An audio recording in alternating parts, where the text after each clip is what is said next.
Materials में lectures लिखा हुआ है फ्रॉम तो welcome to our third online class of advanced artificial intelligence. Today we are going to cover some probabilistic inference. So I'm diverting from the online lectures जो कि YouTube पे available है, इसलिए कि उस लेवल की कंटेंट में बगैर बोर्ड के और उसके सामने नहीं करा सकता, बड़ा मुश्किल होता है. तो let's see what happens after the mid term. तो मैं थोड़ा सा डाइल्यूट करके आज प्रोबेबिलिस्टिक इन्फ्रेंस कराऊंगा कि प्रोबेबिलिटीज किस तरह से एआई में यूज़ होती हैं और बहुत ज़्यादा यूज़ होती हैं. ठीक है, तो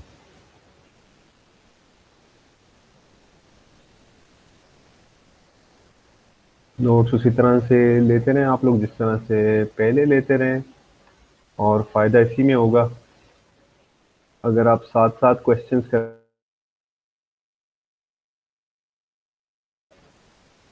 बाद में मुझे अंदाज़ा है कि लेक्चर देखना ना आसान होता है ना उसको समझना आसान होता है, ऑल्दो बहुत कम लोग कर लेते हैं इस तरह का काम, यानी बाद में लेक्चर देख के अंडरस्टैंड कर लेते हैं. ठीक है, तो what I am going to talk about today. मेरी स्क्रीन शेयर हो गई आप लोगों के साथ. You can see my notepad. Yes sir. तो प्रोबेबिलिस्टिक रीजनिंग कहते हैं इसको.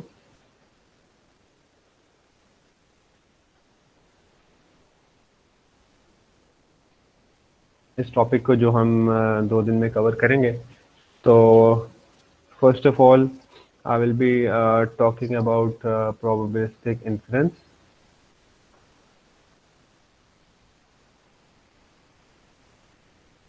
हमने लास्ट टाइम तक क्लासिफिकेशन को देखना शुरू किया था लर्निंग के अंदर.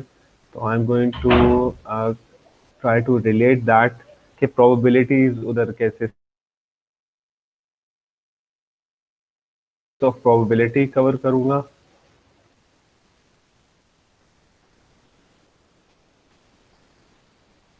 और फिर I am going to talk about probabilistic classifiers, जिसमें सबसे सिंपल का नाम है naive Bayes classification. Naive Bayes classifier. ठीक है, तो these are going to be my topics for today. तो प्रोबेबिलिटीज एंड क्लासिफिकेशन, इसको प्रोबेबिलिस्टिक इन्फरेंस कहते हैं.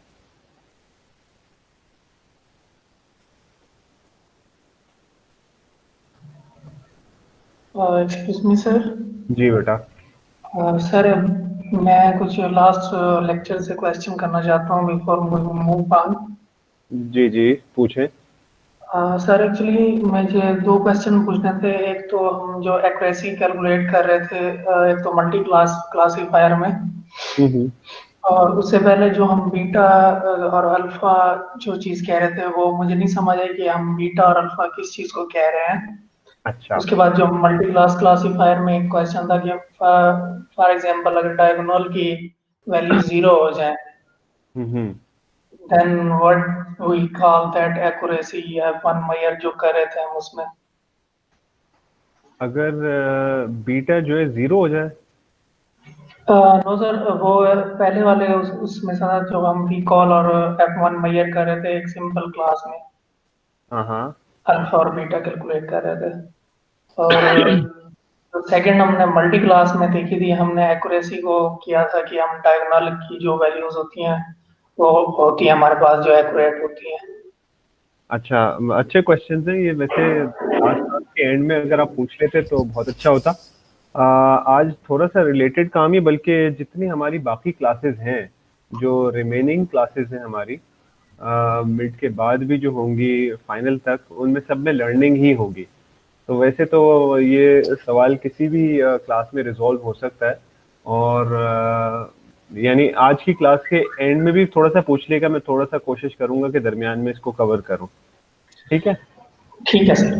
तो प्रोबेबिलिटीज और क्लासिफिकेशन को पहले अंडरस्टैंड कर लेते हैं कि व्हाट इज क्लासिफिकेशन. क्लासिफिकेशन में ये कि गिवन हमारे पास कुछ पॉइंट्स हैं लेट्स से कि ये पॉइंट्स हैं, हमें पता है कि ये प्लस पॉइंट्स हैं, और कुछ नेगेटिव, कुछ पॉजिटिव सैंपल्स हैं, कुछ नेगेटिव सैंपल्स हैं। लेट्स से कि हमारे पास ये 3 नेगेटिव सैंपल्स हैं और ये एक पॉजिटिव सैंपल है, ठीक है। तो ये वो चीज़ें जो हमारे लिए नोन है, इसको कहते हैं ट्रेनिंग डेटा। तो इसके ज़रिए से हम कोई मॉडल बना सकते हैं, ठीक है।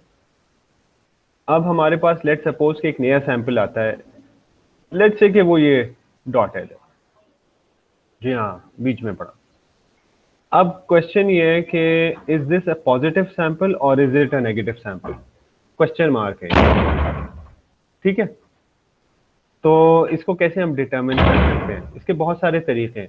जो भी मॉडल हम बनाएंगे यूजिंग आवर ट्रेनिंग सैंपल्स, उसके अंदर हम इस डॉट को डालें और कहें कि भाई ये मॉडल हमें क्या कहता है, is this a positive sample और नेगेटिव सैंपल। तो जो भी वो मॉडल कहता है वो हम कहेंगे ये, that's the basis of classification.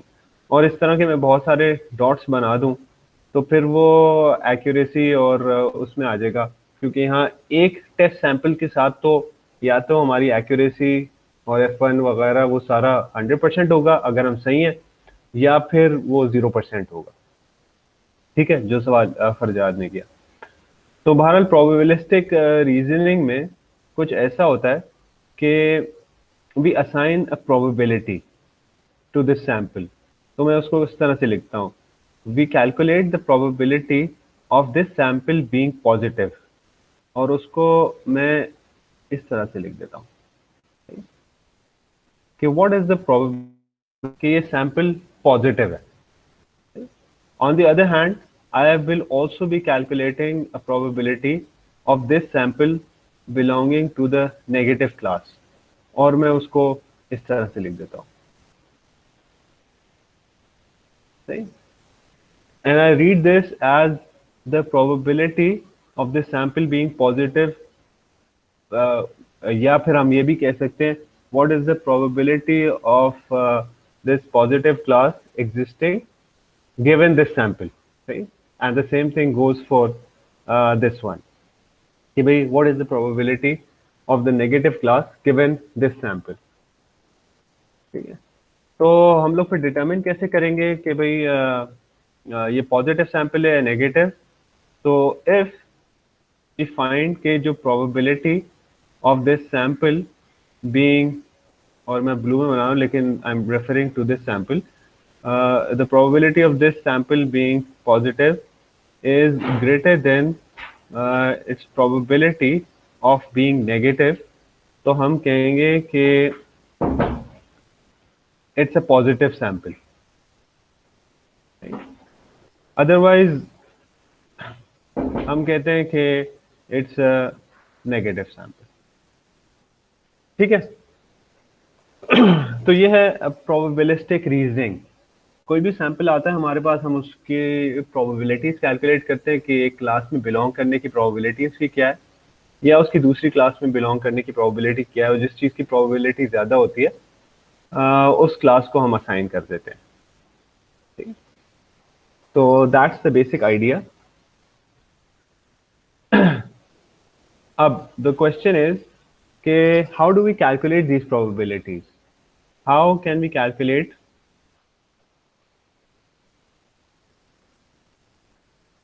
the probability of the sample belonging to the positive class and the probability of the sample belonging to the negative class. So these are the big questions. Any questions about this?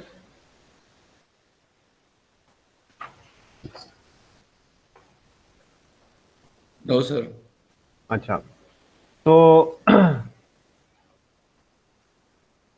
इसको थोड़ा सा मैं फरजाद के सवाल को भी बीच में answer करने की कोशिश कर लेता हूँ। This is the green sample I am talking about.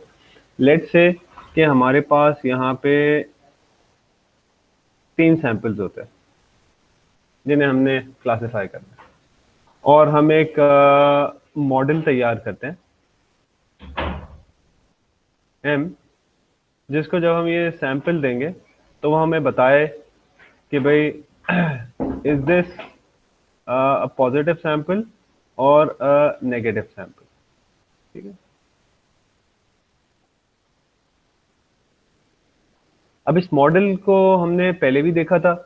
तो मॉडल जो है इसके अंदर कुछ पैरामीटर्स होते हैं and we'll discuss some parameters of the, or I'll try to discuss some parameters of the probabilistic model today. लेकिन let's suppose कि मैं लेबल कर लेता हूँ इन सैम्पल्स को as being sample 1, 2 and 3. ये टेस्ट सैंपल्स हैं हमारे, तो ये हमारा हो गया test set.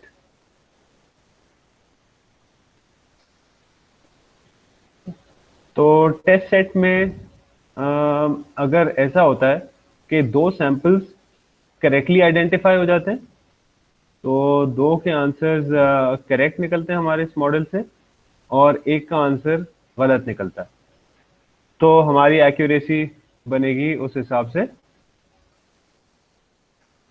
2 out of 3 which is 66%। ठीक है, तो इतने छोटे नंबर्स में तो इतना पता नहीं चलता। जब नंबर्स हमारे पास बड़े हो जाते हैं और डेटा सैंपल्स हमारे स्क्यूड होते हैं कि पॉजिटिव सैंपल्स कम है और नेगेटिव सैंपल्स बहुत ज़्यादा हैं, तो फिर हमारे पास ये एक्यूरेसी कोई बहुत अच्छा मेजर नहीं रहता। जैसे अभी रिसेंटली आपने देखा होगा न्यूज़ में कि कोविड के लिए वैक्सीन बन गई, तो फाइजर ने कहा कि जी हमारी वैक्सीन ये 90% इफेक्टिव है। हाउ डिड दे कैलकुलेट कि ये 90% इफेक्टिव है आपके ख्याल में? ठीक है, उन्होंने किया ये कि they gave the vaccine to 40,000 odd people, 40,000 लोगों को वैक्सीन लगाई और देखा किसके अंदर कोविड के सिम्टम्स पैदा हो रहे हैं या डिजीज पैदा हो रही है, और देखा कि 90% में नहीं लोग सिम्टम शो नहीं करते जब उनके पास उनको कोविड होता। तो आई एम हाईली स्केप्टिकल कि वैक्सीन कैसे काम करती है। इसी तरह अगले दिन दूसरी वैक्सीन,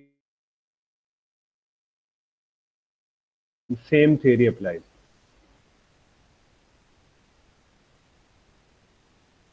एक्सपेरिमेंट्स हैं वो आसान नहीं है, दे आर टाइम टेकिंग, जो इन्होंने बहुत शॉर्टकट किया है इस दफ़ा। बहरहाल दीज आर ऑल प्रोबेबिलिटीज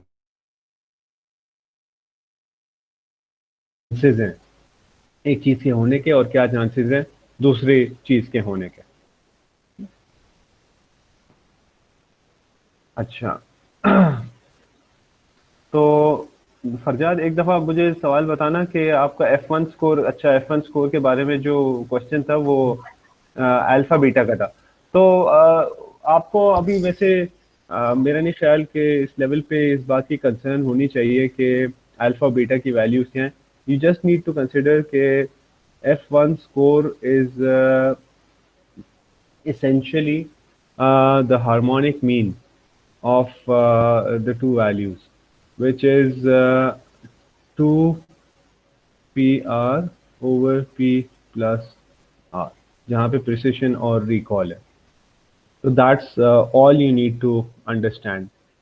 और अगर क्वेश्चन ये था कि ऐसा कैसे हो सकता है कि प्रिसिशन ज़ीरो हो जाए और रिकॉल ज़ीरो ना हो, या रिकॉल ज़ीरो हो जाए और प्रिसिशन ज़ीरो ना हो, या फिर 100% चीज़ें कैसे आती हैं, इसका तो जवाब मैंने, मुझे लग रहा है कि एग्जाम्पल के साथ पिछले लेक्चर में दिया था, वो रिकॉर्डिंग अपलोडेड है। यस सर, मैंने वही रिकॉर्डिंग देखी थी, उससे ही मुझे क्वेश्चन आया था कि जो हम मल्टी क्लास में कर रहे थे, हमारे पास जो एक्यूरेसी आ रही थी, हम देख रहे थे कि वहाँ पे एक्यूरेसी जो है डायगोनल वैल्यूज की जो हमारे पास आ रही थी वो थी हमारे पास। ठीक है, तो मेरा क्वेश्चन उससे रिलेटेड ये था कि अगर वो ज़ीरो हो जाए तो मैं सारी वो क्वेश्चन। ज़ीरो हो जाए डायगोनल में। जी सर। अच्छा, चलें सवाल को ले लेते हैं। तो मैंने लास्ट टाइम बनाया था कंफ्यूजन मैट्रिक्स। क्या आपका ये कंफ्यूजन मैट्रिक्स है with the classes, class 1, class 2, class M। और क्वेश्चन ये है कि ये सारी डायगोनल में वैल्यूज अगर 0 हो जाएं तो क्या होगा? असल में बात यह है कि जो डायगोनल है, this is capturing our correct examples के सही एग्जाम्पल्स कितने जो कि आपके मॉडल ने कैप्चर किए हैं। तो यानी बेसिकली अगर ये सारे सैंपल 0 हो गए डायगोनल में, तो सारे नंबर्स इधर उधर ही हैं, यानी क्लास 1 के these are the actual labels and these are the model labels. तो बाकी सारे इधर ही हैं, यानी 100 इधर है, 50 इधर चले गए।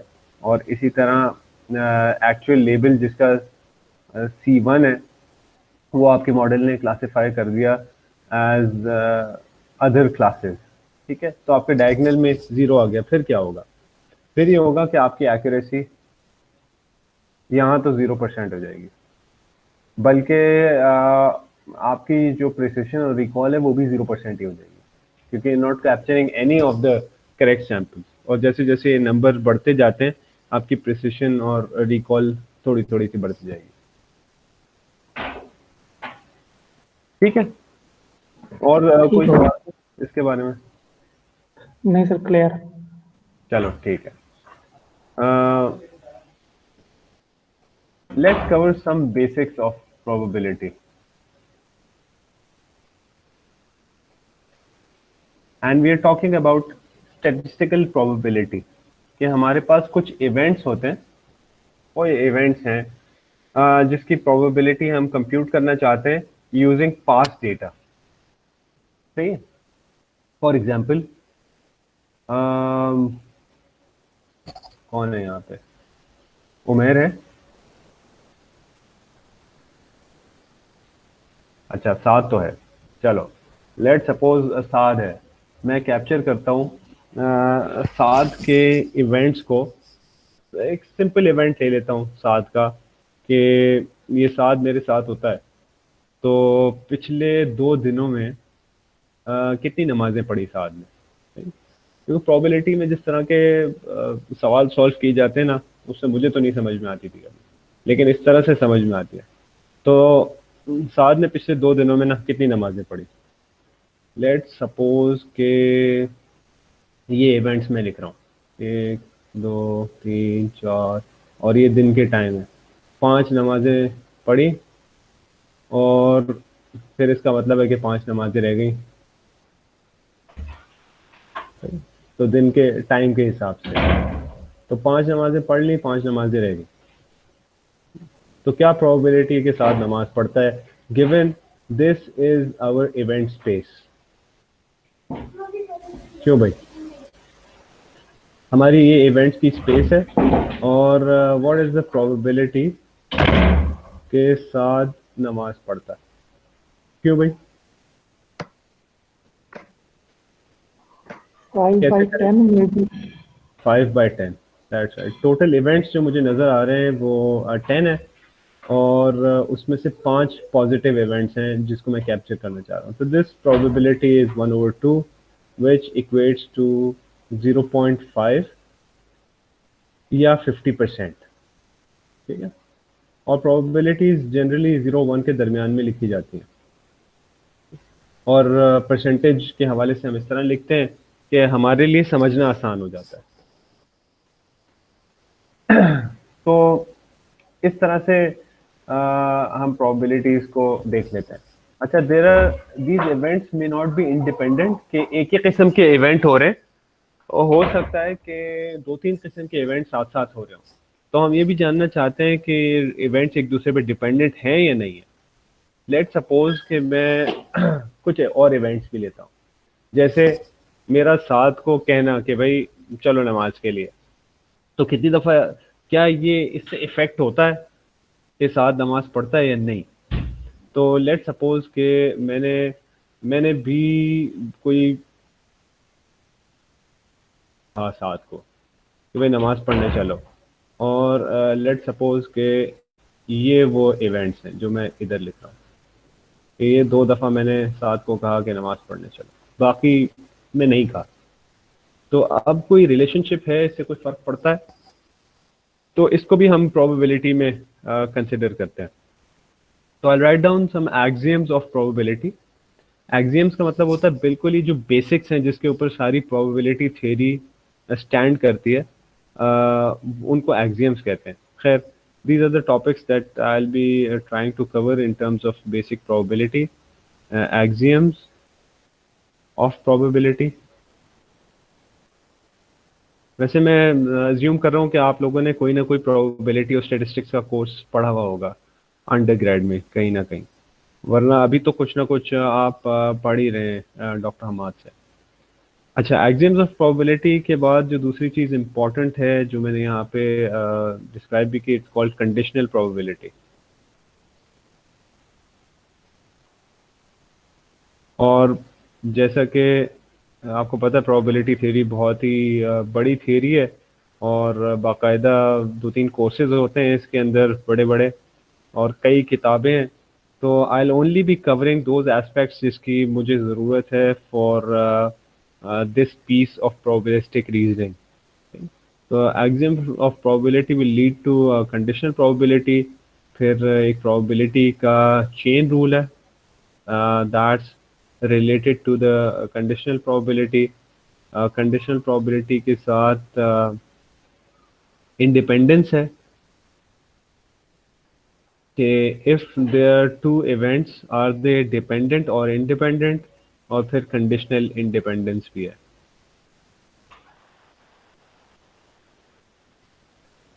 अच्छा, ये सारी चीज़ें अब मैं इधर ही लगा देता हूँ कि there is this joint probability table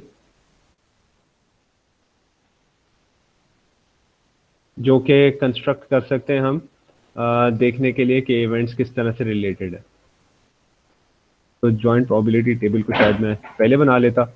तो प्रोबेबिलिटी जॉइंट प्रोबेबिलिटी टेबल कुछ इस तरह होता है कि हम यहाँ इवेंट्स को लिस्ट करते हैं। फॉर एग्जांपल, किसी के आने का, यानी क्लास में इनरोल्ड है, उसकी यहाँ अटेंड करने की प्रोबेबिलिटी क्या है। For example, let's say Jawad के अटेंड करने की प्रोबेबिलिटी, या जवाद तो जॉइंट प्रोबेबिलिटी इस तरह होगी कि कई लोगों के अटेंडेंस में लिखता हूँ जवाद, फरजाद, लेट्स से साद, और ये वैसे ज़्यादा हो गए मेरे हिसाब से। तो जवाद भी आता है, फाद भी आता है और साद भी आता है। इन तीनों इवेंट्स के एक साथ होने की प्रोबेबिलिटी क्या है? लेट्स से 0.3,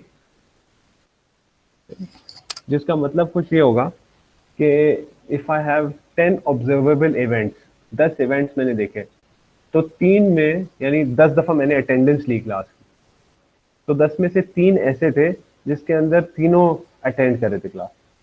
सही, तो दैट 3 आउट ऑफ 10। इसी तरह मैं कहूँ कि ये कितनी दफ़ा होता है कि जवाद आया और फाद आया और साद नहीं आया। How about this? तो ऑब्वियसली ये वाला भी इवेंट इसमें इंक्लूडेड है कि तीनों आए थे, तो this is likely to be greatest. तो 4 आउट ऑफ 10।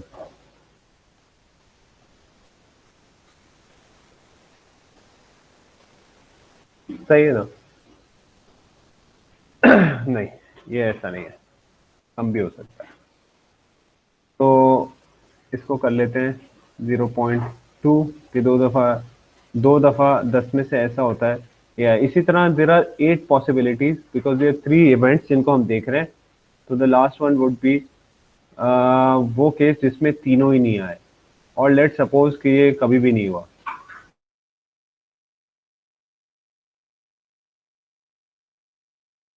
अगर हमारे पास ज़्यादा अटेंडेंस हो, ज़्यादा लंबी कहानी हो, तो हमारे पास फिर ये प्रोबेबिलिटीज ज़्यादा एक्यूरेट हो जाती हैं। ठीक, कोई क्वेश्चन? नहीं? तो let me move on to the axioms of probability, जो कि बेसिक्स हैं जिनके ऊपर सारी प्रोबेबिलिटी थ्योरी स्टैंड करती है। Axioms of probability.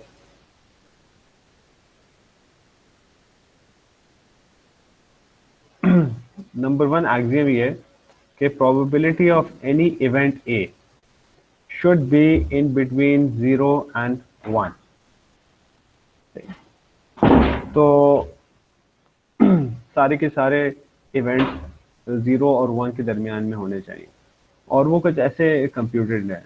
मैं अगर एक इंट्यूशनिस्ट व्यू बनाऊं, this is not the traditional Venn diagram जो आप देख रहे हैं, this is the probabilistic event diagram. और लेट्स से कि मैं इस तरह बनाता हूँ, these are the probabilities of event A happening, and this is the probability of event B happening। ठीक है, जिसका मतलब कुछ ऐसे हो सकता है कि मैं कहता हूँ 10 इवेंट्स हैं टोटल मेरे पास जिनको मैं देख रहा हूँ, और उसको मैं यूनिवर्सल सेट लिखता हूँ। टोटल जो इवेंट्स हैं वो 10 हैं। वो नमाज वाली एग्जांपल ही ले लेते हैं। और उसके अंदर ए वो इवेंट है कि साद नमाज पढ़ता है, ये पिछले 2 दिन की नमाजें हैं, तो वो इवेंट स्कोर हुआ है। बी वो इवेंट है कि मैंने साद को कहा कि हाँ नमाज पढ़ो। और यू से बाहर के इवेंट्स हैं उसके अलावा। ठीक है, तो ए में टोटल ए के अंदर देयर आर 5 इवेंट्स, 5 नमाजें पढ़ी पिछले 2 दिन के अंदर। तो 4 वो थी, 4 आउट ऑफ 10 वो थी जो उसने बगैर मेरे कहे पढ़ी। एक वो थी जिसमें मैंने भी कहा कि भाई नमाज पढ़ो, तो ये उसके ओवरलैप में आ गया। और टोटल जितनों में मैंने कहा कि भाई नमाज पढ़ो वो 2 आउट ऑफ 10 थी। तो this piece and this piece, so that's why I'm saying this is an intuitionist view of probability। इसको देख लेते तो 4 इवेंट्स, फिर total number of events was 10, तो 4 यहाँ आ गए, 1 और 1 6, and that leaves me with 4 out of 10 events in the rest of the set, जहाँ पे बेसिकली वो है जहाँ ना मैंने कहा नमाज पढ़ने को और ना नमाज पढ़ी। तो दिस इज 4 आउट ऑफ 10। ठीक है, मेरे साथ है सारे।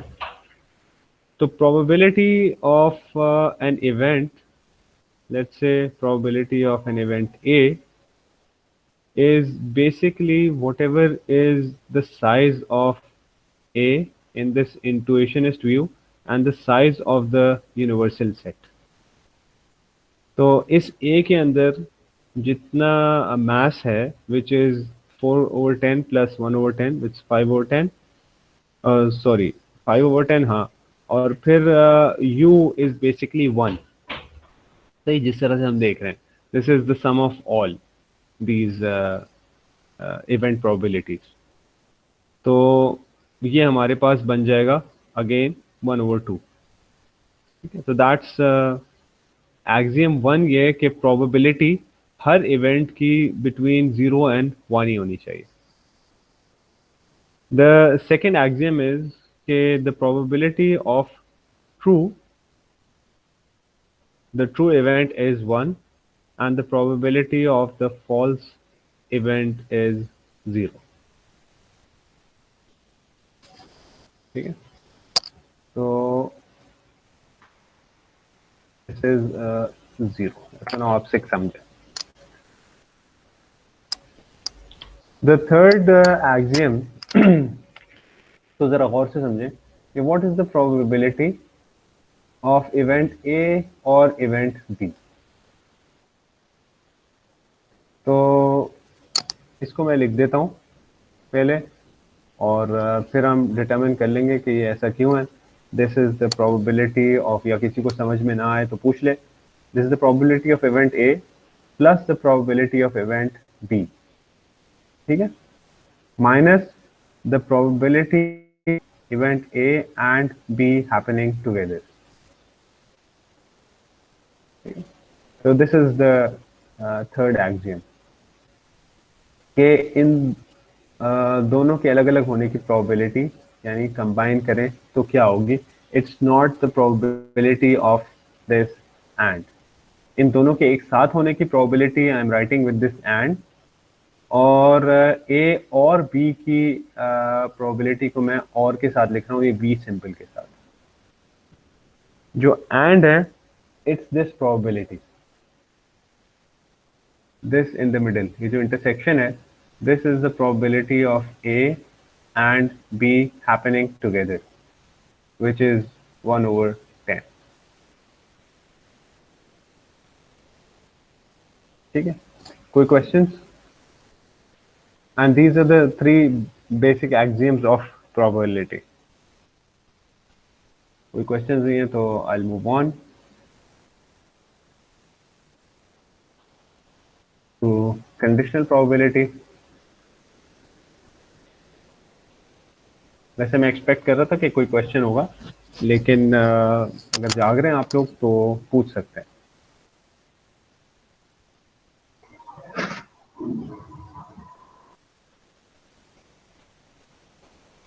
जी, माइक ऑन करके।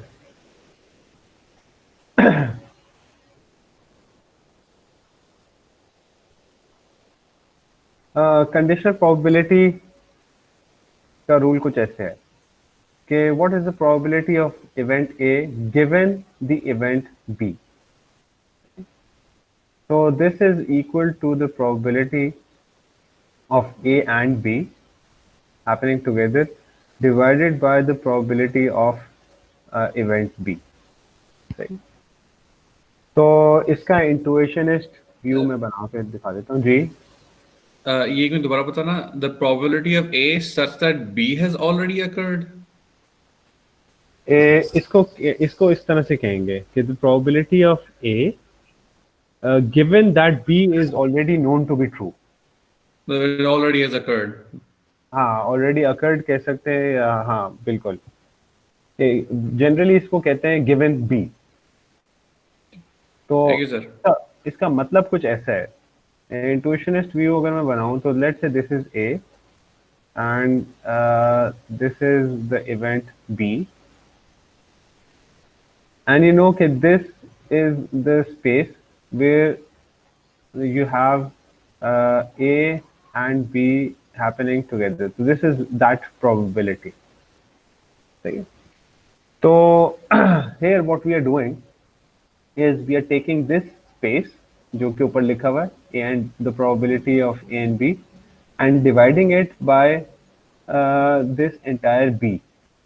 So essentially what we are doing here is by saying that B is true, we are restricting our universe to this B. And when I से के इसके लिए मैं कह देता हूँ गिवन बी, जैसा मैंने कहा what is the probability of A given B, this means कि we are restricting the universe of our events to B. That's all it means. ठीक है, तो इन दैट केस अगर ऊपर वाले एग्जाम्पल को लूँ मैं, और वहाँ पे मैंने लिया हुआ था this is 1/10 and this is 1/10, तो the probability of Saad praying, Saad के नमाज पढ़ने की प्रोबेबिलिटी गिवन कि मैंने उसको बुलाया भी नमाज के लिए, इज क्या बनेगी? 1/10 over 1/10, नहीं sorry, is 1/10 over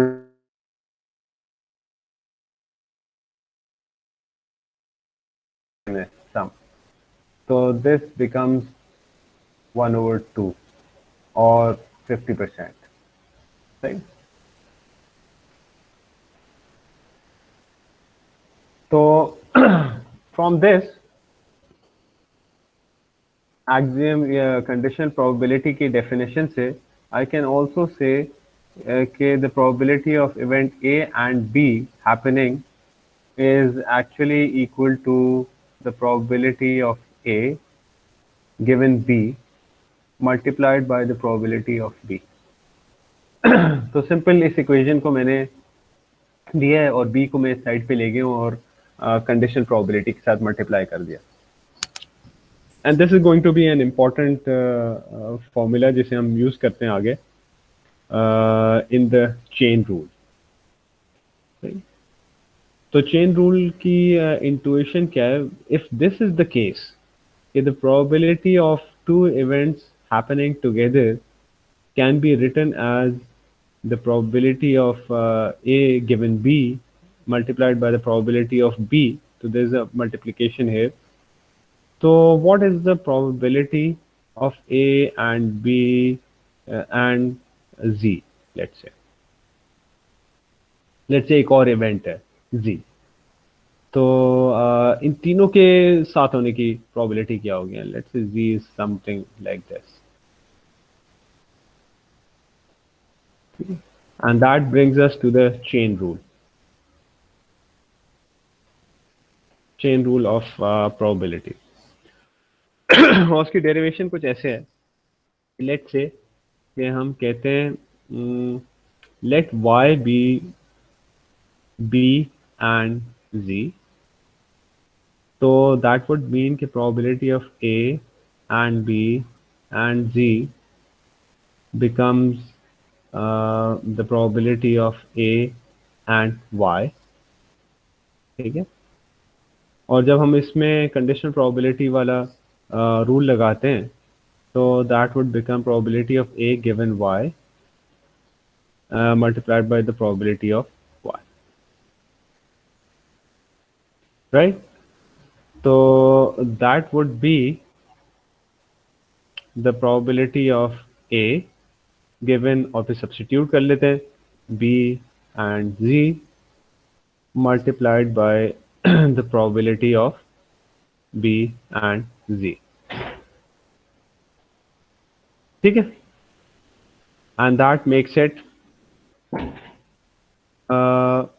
और फिर वापस से ये लगा लेते हैं कंडीशनल प्रोबेबिलिटी वाला रूल इधर, तो that makes it the probability of A given B and Z multiplied by the probability of B given Z multiplied by the probability।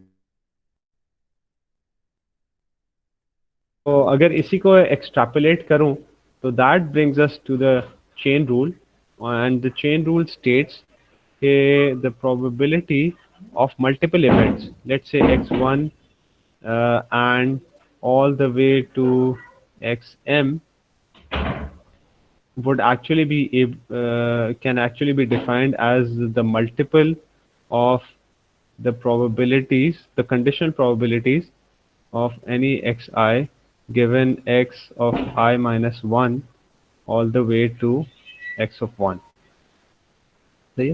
where I is going from n to 1,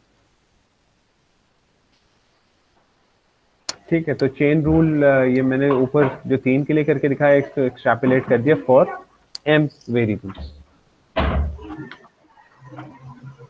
जी को भी इस्तेमाल करेंगे। ये repeat कर सकते हैं ये जो आपने लास्ट में जो आपने मैथमेटिकल नोटेशन लिखी है? जी जी, ये एक्चुअली लिया हुआ ये कि आप देख रहे हैं कि if there are 3 of these, जहाँ 2 वेरिएबल थे वो तो कंडीशनल प्रोबेबिलिटी आपको नजर आ गई कि 2 इवेंट्स के एक साथ अकर करने की प्रोबेबिलिटी को अगर हम कन्वर्ट करें इनटू कंडीशनल प्रोबेबिलिटीज तो वो कुछ इस तरह बनेगा, right, which was stated up here. और फिर हमने कहा कि इसको अगर 3 वेरिएबल्स के लिए करें तो क्या बनेगा, तो फिर हमने अज्यूम कर लिया कि y is equal to B and G और सब्स्टिट्यूट कर लिया, और इसे जब खोला और रीसब्स्टिट्यूशन की यहाँ पे y is equal to B and G करके, तो फिर हमारे पास ये बन गया। और फिर इसको हमने फिर से यही वाला रूल लगाया इस वाले पीस में कंडीशनल प्रोबेबिलिटी का, तो हमारे पास ये पीसेस आ गए इसके। दैट मीन्स कि हमारे पास if there are 3 variables, there are 3 probabilities being multiplied together, इस तरह से। तो दैट मीन्स कि if we have m variables जिनकी कंबाइंड जिनकी प्रोबेबिलिटी निकाल रहे हैं हम, it would be like this. तो हमारे पास m प्रोबेबिलिटीज के मल्टीपल्स हैं जो कि इस तरह से डिफाइन हुए होंगे। जहाँ पे probability of some variable is multiplied or conditional upon the probabilities of some other events.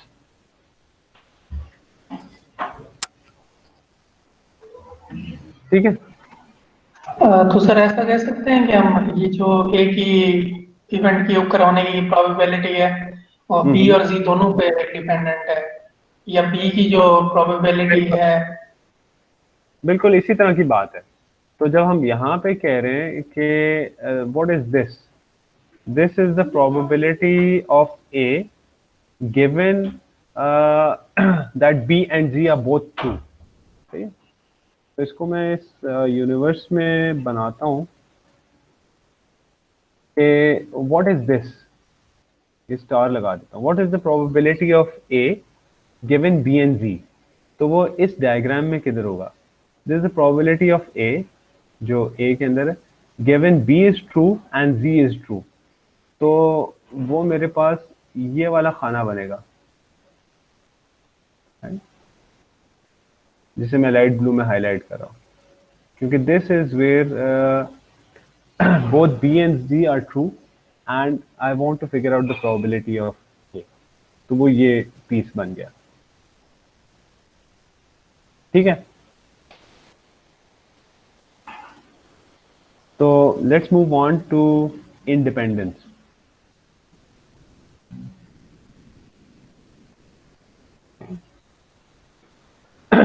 तो इंडिपेंडेंस ये है कि there two events that are independent of each other. वो कैसे हम डिटरमिन करेंगे, लेट्स से कि ये ए है और ये हमारे पास बी है। हाउ कैन वी डिटरमिन कि ये दोनों events independent of each other है? उसका सिंपल तरीका तो कहने का ये है कि इफ वी फिगर आउट कि the size of A and B divided by the size of B, यानी ये आपका आपकी रिस्ट्रिक्शन है of A of event A happening with respect to B given B is true, ये वही है। So this is essentially equal to the conditional probability, right? Or if this is equal to the size of A over the size of the universal set, then these two events A and B are independent. ठीक है, and if two events are independent, तो conditional probability A given B की बन जाएगी just A, क्योंकि these two events A and B are independent. So this is only true if A is independent of B.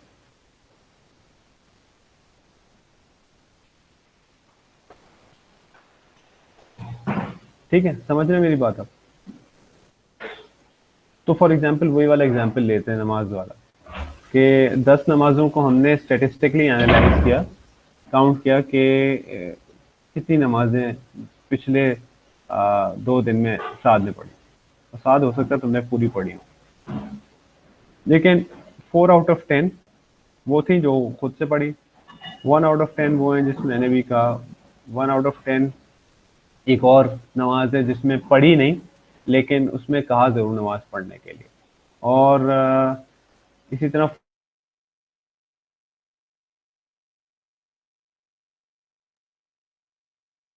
A independent of B, that is the question. उसके लिए हम करेंगे क्या, let me mark this as this red, right?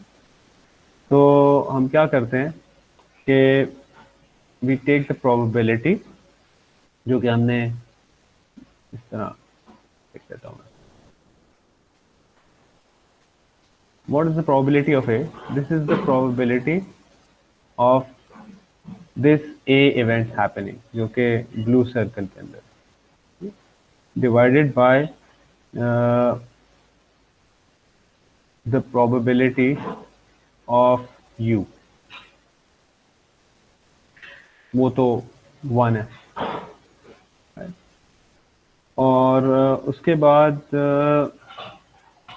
इधर हम लिखते हैं the probability of this event A and B happening together, जो कि मैंने इधर रेड जाली से मार्क किया, divided by the probability of B.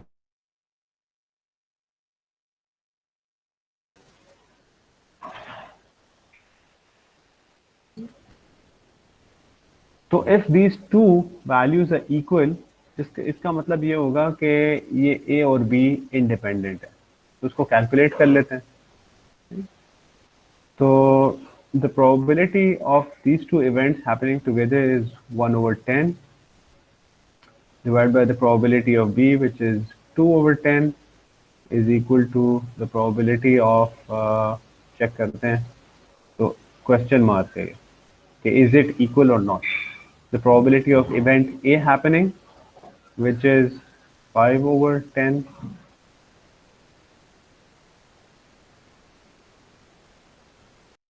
0.5 आ रहा है, एंड ये भी 0.5, so these two are the same, which means कि A is independent of B, and I can simply, wherever I have this kind of a condition probability, what is the probability of A given B, I can substitute it with just the probability of A.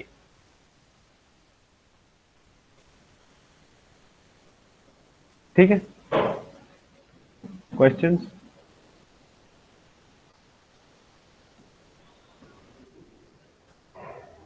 Sir जो हम probability calculate करें subset में, मतलब 1/10 की, तो जो हम यहाँ पे 1/10 और 2/10 कर रहे हैं। आवाज कट गई फरजाद आपकी। जी सर, मैं रिपीट कर देता हूँ। जो सर हम कंबाइन करके ये यहाँ पे लिख रहे हैं ना 1/10 और 2/10 को, जी जी जी, तो ये हमारे पास एक इवेंट हो गया जिसमें आपने कहा, और एक इवेंट वो हो गया कि जिसमें आपने कहा लेकिन उसमें नहीं पड़ी, जो जी कॉमन दोनों को हम कंबाइन बिल्कुल, करके। दोनों को कंबाइन इसलिए कर रहे हैं कि we are trying to figure out the combined probability of B, वो 2 इवेंट से 2/10, तो इसलिए मैंने फिर 2 पढ़ी, पिछली 10 में से वो 5 थी, तो वो 4 असल में यहाँ पे, इसीलिए मैंने इंट्यूशनिस्ट व्यू लिख के उसे स्प्लिट किया हुआ है कि 1/10 में ना ये ओवरलैप है। और अगर आपको याद हो, पिछले में मैंने इसी ओवरलैप को सबट्रैक्ट भी किया था इधर, वो इसी वजह से किया था, क्योंकि होता ये कि आप अगर ये देखें probability of A, the whole thing is 5/10, right, probability of B is 2/10, लेकिन the probability of events A and B happening, all of these, the sum of all of these is 6/10, right? 4, 5 और 6। तो इधर ये 7 इस वजह से आया क्योंकि हमने जब प्रोबेबिलिटी, तो 2 दफा ये बीच वाली वो ऐड हो गई, and that's why we subtract this piece 1/10 from this. तो वो यही हुआ है। इसको जरा केयरफुली देखना पड़ता है जब आप इस तरह के इवेंट डायग्राम बना रहे हो फॉर द इवेंट प्रोबेबिलिटीज। तो जो चीज सर हमारे पास हमने कंसीडर नहीं करनी, वो फिर यूनिवर्सल सेट में आ जाएगी। बिल्कुल बिल्कुल ऐसे ही। so the combined probability of all events should be 1 एक वक्त में, ठीक है। तो मूव करते हैं हम थोड़ा सा आगे इनटू कंडीशनल इंडिपेंडेंस।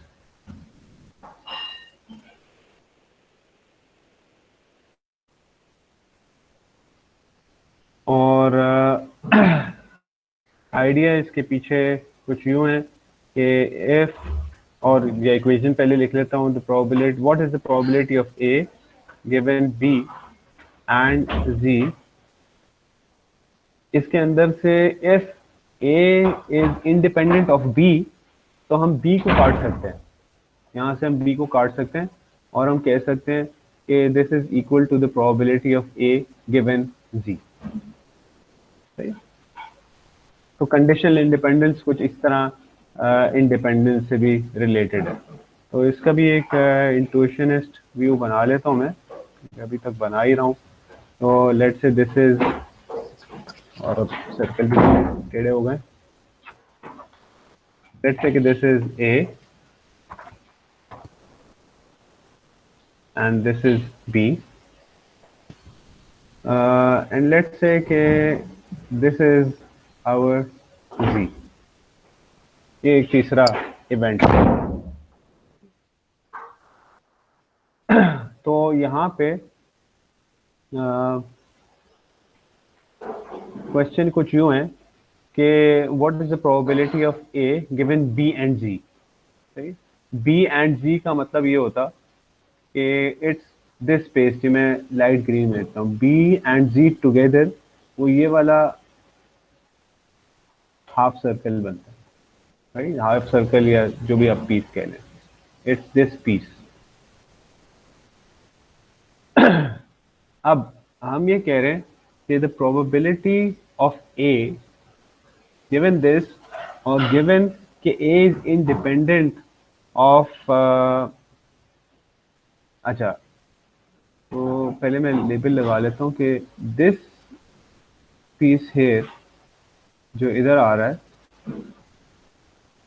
इस छोटे हिस्से में, this is the probability of a given b and g। और इसको मैं सिंपल तरीके में इस तरह लिखा भी जाता है, given the probability of a given b and c। इसी तरह अगर ये बाकी ये वाला पीस ले लेते हैं हम, जो ये सारा है, तो this would have been the probability of a given z। ठीक है। तो हमने यहाँ पे कहा कि इफ a is independent of b, then हम यहाँ से b को निकाल सकते हैं और वी कैन जस्ट से कि a given b and z is equal to a given z।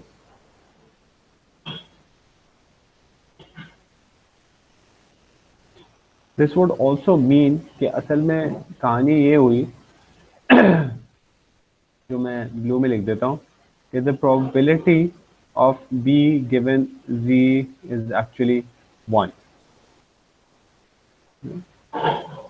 and this conditional independence can also be written as the probability of a and z, sorry, the probability of a and b given z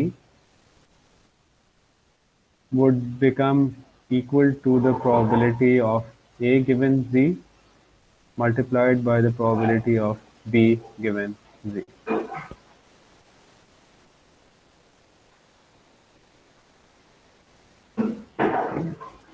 तो ये हो गई हमारी conditional independence. अच्छा, now moving on to Bayes rule, जहाँ पे हम ये सारी इंट्यूशंस यूज करते हैं, या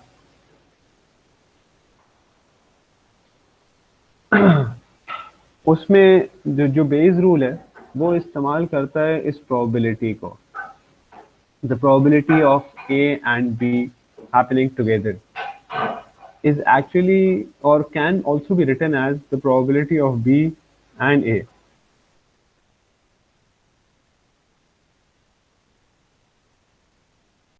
पहले भी हो सकता है।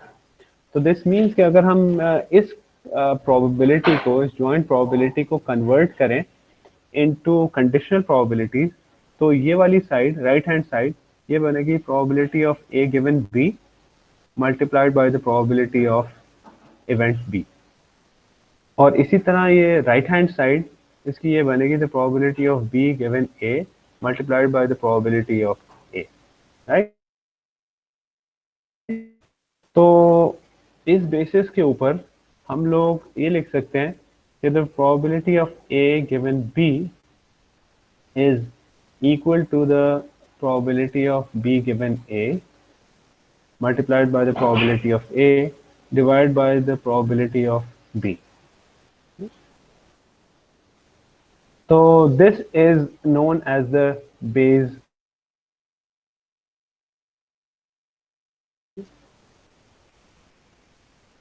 और इसकी बेसिस पे हम लोग क्लासिफिकेशन करते हैं। अच्छा ये कैसे रेलेवेंट है इन टर्म्स ऑफ क्लासिफिकेशन?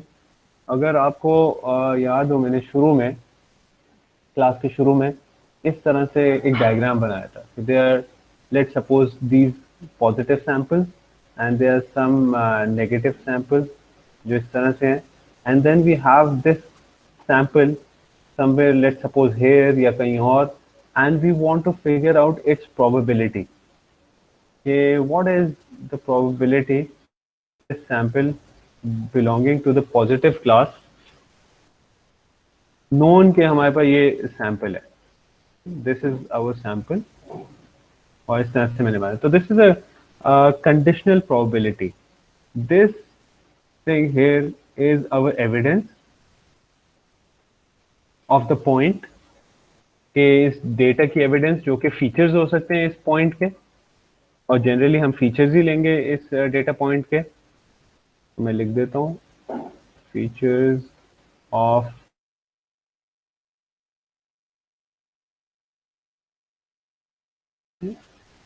और फिर we want to compute the probabilities with respect of the point belonging to the different classes. ठीक है, तो for classification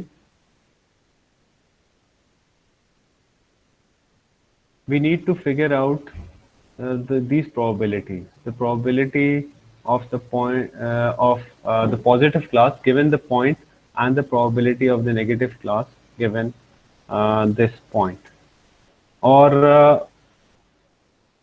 होता ये है कि कुछ केसेस में ये हम लोग इस तरह से इस बेस इक्वेशन को यूज करेंगे to figure out the probability, क्योंकि यहाँ पे जो हमारे पास एविडेंस के हवाले से चीज़ है विच इज दिस। तो अगर मैं इसको किसी तरह से इस तरह से लिख दूँ बेस इक्वेशन के अंदर कि what is the probability of this point belonging to the और given this point what is the probability of the positive class, इसको मैं बेस इक्वेशन में पुट इन करूं तो इट टर्न्स आउट के it's the probability of this evidence being in this class, right, and the probability of the class divided by the probability of this evidence. ठीक है, अगर आपको दिखाऊं वो we'll do this in the next class। ठीक है, we'll try to compute this and use this base equation to figure out के which class does this point belong to, is it the positive class or the negative class। तो हम ये देखेंगे कि हम ये probabilities कैसे इस्तेमाल कर सकते हैं, and it will turn out कि जो हम मॉडल बनाएंगे, जैसा मैंने शुरू में एक मॉडल बनाया था m, these will be the parameters of the model। तो ये पैरामीटर बनेगा मॉडल का और ये पैरामीटर बनेगा मॉडल का, and then we will be using these parameters as for determining कि कोई भी गिवन पॉइंट, कोई भी अननोन पॉइंट वो हमारा पॉजिटिव क्लास में बिलोंग करता है या नेगेटिव क्लास में बिलोंग करता है। चलें, तो this is where I am going to stop. कोई क्वेश्चंस हैं तो पूछ लें।